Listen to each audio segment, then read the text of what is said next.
नमस्कार दोस्तों, राधे राधे। अब हम पढ़ेंगे श्रीमद् भागवत गीता जी के 7वें अध्याय का महात्म्य। ठीक है, इसमें भगवान कहते हैं, हे प्रिय, अब मैं 7वें अध्याय का महात्म्य बतलाता हूँ, जिसे सुनकर कानों में अमृत राशि भर जाती है। पाटलिपुत्र नामक एक दुर्गम नगर है, जिसका द्वार बहुत ही ऊंचा है। उस नगर में शंकुकर्ण नामक एक ब्राह्मण रहता था। उसने वैश्यावृत्ति का आश्रय लेकर बहुत धन कमाया, किंतु ना तो कभी पितरों का तर्पण किया, ना देवताओं का पूजन ही। वह धनोपार्जन में तत्पर होकर राजाओं को ही भोज दिया करता था। एक समय की बात है, उस ब्राह्मण ने अपना चौथा विवाह करने के लिए पुत्रों और बंधुओं के साथ यात्रा की। मार्ग में आधी रात के समय जब वह सो रहा था, एक सांप ने कहीं से आकर उसकी बाह में काट लिया। उसके काटते ही ऐसी अवस्था हो गई कि मणि, मंत्र और औषधि आदि से भी उसके शरीर की रक्षा असाध्य जान पड़ी। तत्पश्चात कुछ ही क्षणों में उसके प्राण पखेरु उड़ गए। फिर बहुत समय के बाद वह प्रेत सर्प योनि से उत्पन्न हुआ। उसका चित्त धन में वासना में बंधा था। उसने पूर्व वृतांत को स्मरण करके सोचा, मैंने जो घर के बाहर करोड़ों की संख्या में अपना धन गाड़ रखा है, उससे इन पुत्रों को वंचित करके स्वयं ही उसकी रक्षा करूँगा। एक दिन सांप की योनि से पीड़ित होकर पिता ने स्वप्न में अपने पुत्रों के समक्ष आकर अपना मनोभाव बताया।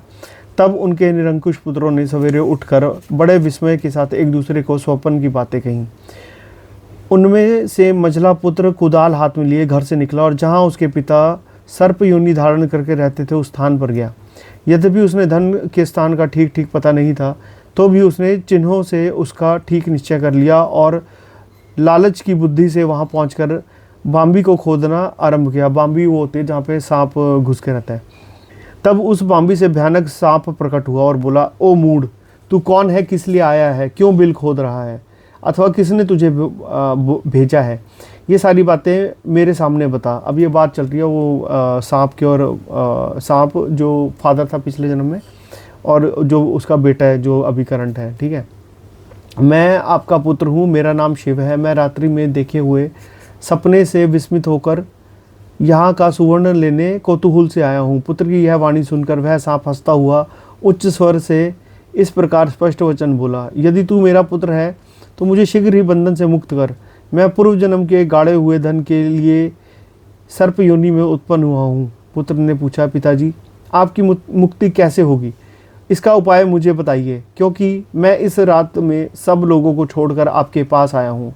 पिता ने कहा, बेटा, गीता के अमृतमय 7वें अध्याय को छोड़कर मुझे मुक्त करने में तीर्थ, दान, तप और यज्ञ भी सर्वथा समर्थ नहीं है। केवल गीता का 7वां अध्याय ही प्राणियों के जरा, मृत्यु आदि दुख को दूर करने वाला है। पुत्र, मेरे श्राद्ध के दिन 7वें अध्याय का पाठ करने वाले ब्राह्मण को श्रद्धापूर्वक भोजन कराओ। इससे निसंदेह मेरी मुक्ति हो जाएगी। वत्स, अपनी शक्ति के अनुसार पूर्ण श्रद्धा के साथ वेद विद्या में प्रवीण अन्य ब्राह्मणों को भी भोजन कराना। सर्प योनि में पड़े हुए पिता के ये वचन सुनकर सभी पुत्रों ने उसकी आज्ञा के अनुसार तथा उससे भी अधिक किया। तब शंकुकर्ण ने अपने सर्प शरीर को त्याग कर दिव्य देह धारण किया और सारा धन पुत्रों के अधीन कर दिया। पिता ने करोड़ों की संख्या में जो धन बांट कर दिया था, उससे वे सदाचारी पुत्र बहुत प्रसन्न हुए। उनकी बुद्धि धर्म में लगी हुई थी, इसलिए उन्होंने बावली, कुआं, पोखरा, यज्ञ और देव मंदिर के लिए उस धन का उपयोग किया और अन्नशाला भी बनवाई। तत्पश्चात 7वें अध्याय का सदा जप करते हुए उन्होंने मोक्ष प्राप्त किया। पार्वती, यह तुम्हें 7वें अध्याय का महात्म्य बताया गया है, जिसके श्रवण मात्र से मानव सब पातकों से मुक्त हो जाता है। तो ये था इसका 7वें अध्याय का महात्म्य। इसमें ना प्रेमानंद जी की भी एक मैं आपको कहानी सुना देता हूँ। उन्होंने जो कहानी सुनाई थी उसमें क्या था, ऐसे ही बिल्कुल सेम स्टोरी सुनाई थी। उन्होंने बोला कि एक बार ना एक उनका कोई लड़का अपने पिता के जो जिनके डेथ हो चुकी थी उनके मित्र के घर मिलने गया। यानी कि लड़का अपने फादर के फ्रेंड के घर गया, तो वहाँ पर वो सोया, तो वहाँ उन्होंने एक कुत्ता पाल रखा था। तो अब वो कुत्ता उसको देखकर बड़ा खुश हुआ, बड़ी उसके पूछ लाए, सब कुछ करे। तो रात को वहीं पे सोने का उनका इंतज़ाम किया गया, तो वो लड़का वहाँ पे सो गया। अब रात को ना उस लड़के को सपना आया कि बेटा, मैंने ना अपने दोस्त से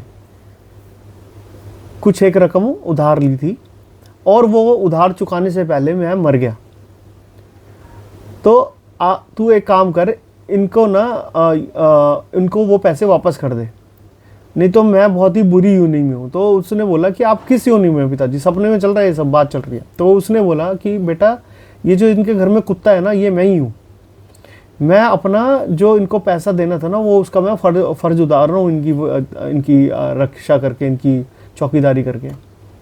तो अब सुबह हो गई, सुबह उसने अपने पिताजी के दोस्त से पूछा कि क्या ऐसी कोई बात है कि आपने पिताजी ने कोई पैसे देने थे आपके।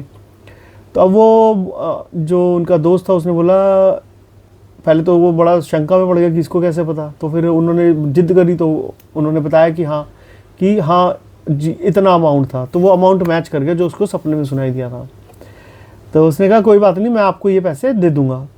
तो वो कुत्ते को नमस्कार करके चला गया, क्योंकि जो कुत्ता था वो उसको पता लग गया था कि ये सच बात है। तो उन्होंने क्या करा, उसको जाके उनके पैसे उतार दिए, पैसे दे दिए उनके लड़के ने, उनके पिताजी के दोस्त को पैसे दे दिए और 4 दिन बाद वो कुत्ता मर गया। तो ये जो है ना कर्म, ये आपका भोगना ही पड़ता है। इस अध्याय से भी यही पता लगता है कि वो सांप बन गया, मन में धन का लालच, ठीक है। और ऐसे आप कभी उधार लेकर कभी चले गए और किसी का नहीं उतारा तो उसी के घर में कुत्ता बन के पैदा होंगे।